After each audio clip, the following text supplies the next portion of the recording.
Welcome to the channel. My name is Mitch. Today we're going to talk about the last chapter to Jonathan Hickman's Inferno.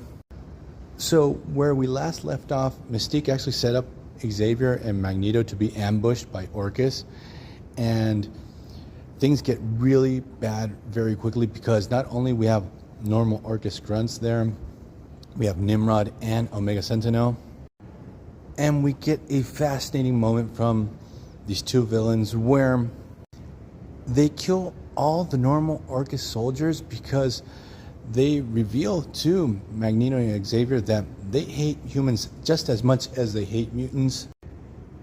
It's super cool to see this hidden disdain that these AI beings have for humanity.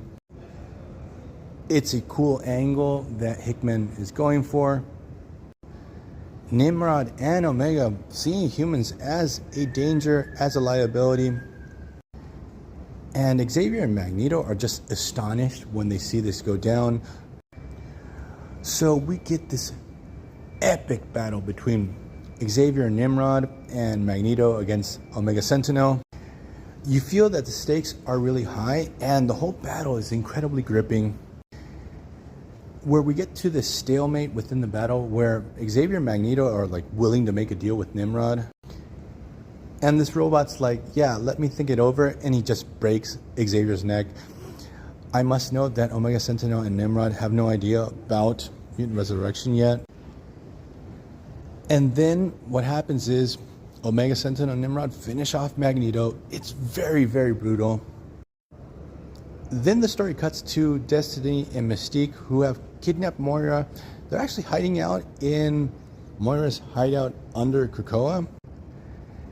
And what happens is Moira sort of spills the beans with what she was going to do with everything that was going down in Krakoa.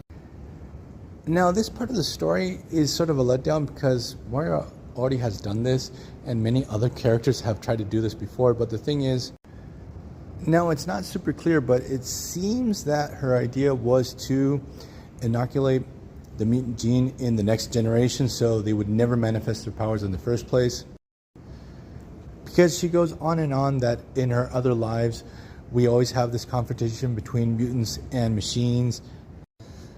But she never really explains why she thinks making mutants humans will save them from this confrontation, because the machines are still there, and if they're not going to go after the mutants, they're going to go after the humans. It's not very well rounded out, this part. So what happens is Mystique, to make sure that Moira doesn't restart the timeline when they kill her, they blast her with Forge's famous mutant depowering gun. Now she's not a mutant anymore. The thing is that right when Mystique's going to finish off Moira, Doug Ramsey arrives. So he was aware of the secret place within Krakoa and basically just wanted to stop a cold-blooded murder. Now, I don't really remember, but I think Doug wants to protect Moira because he remembers that she used to be like a mentor to him way back in the day. We're talking about old school New Mutants.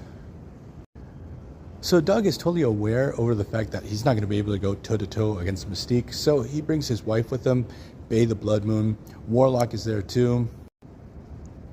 Krakoa itself seems to want to pitch in too, so this stops Mystique dead in her tracks.